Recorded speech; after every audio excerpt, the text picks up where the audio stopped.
The deceptive Riseth world was fractured, nations were at odds, communities torn apart by discord and despair. Fear blanketed humanity like a thick fog, leaving hearts yearning for a savior. Someone who could restore the peace they so desperately craved. It was in this tumultuous time that he appeared, a man unlike any other, with words as smooth as honey and a presence that seemed to draw all eyes to him.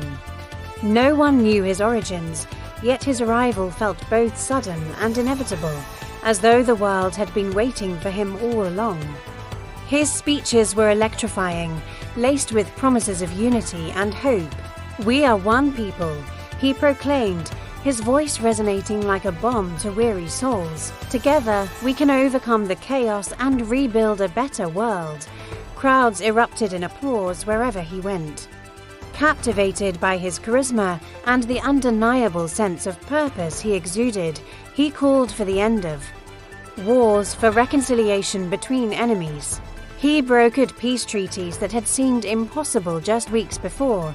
Economies on the brink of collapse began to stabilize under his guidance. The media hailed him as a hero, a miracle worker, a savior of mankind. But behind the magnetic smile and the inspiring words lay a heart far from God. He did not speak of faith or morality. Instead, he subtly undermined all that was holy, calling old traditions divisive and faith a relic of the past. "We must abandon what separates us," he yearned, "and embrace a new way forward, one that unites us in common purpose."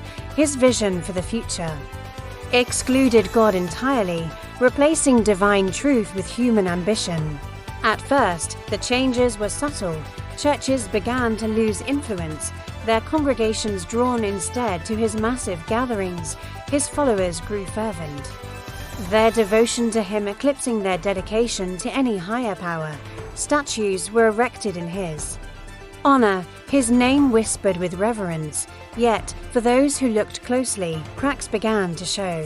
He spoke of peace, but his method soured control. He promised freedom, yet those who opposed him mysteriously disappeared. Beneath the surface of his promises lay a chilling reality. He demanded allegiance, not cooperation. A few remained steadfast, refusing to bow to his rising authority.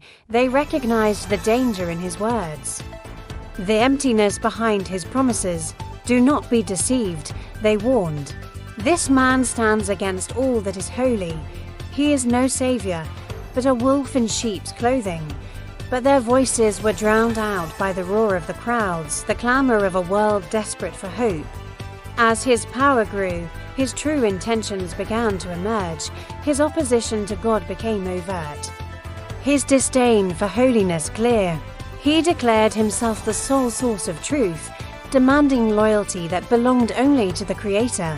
The world had embraced him, but they had traded their faith for a lie.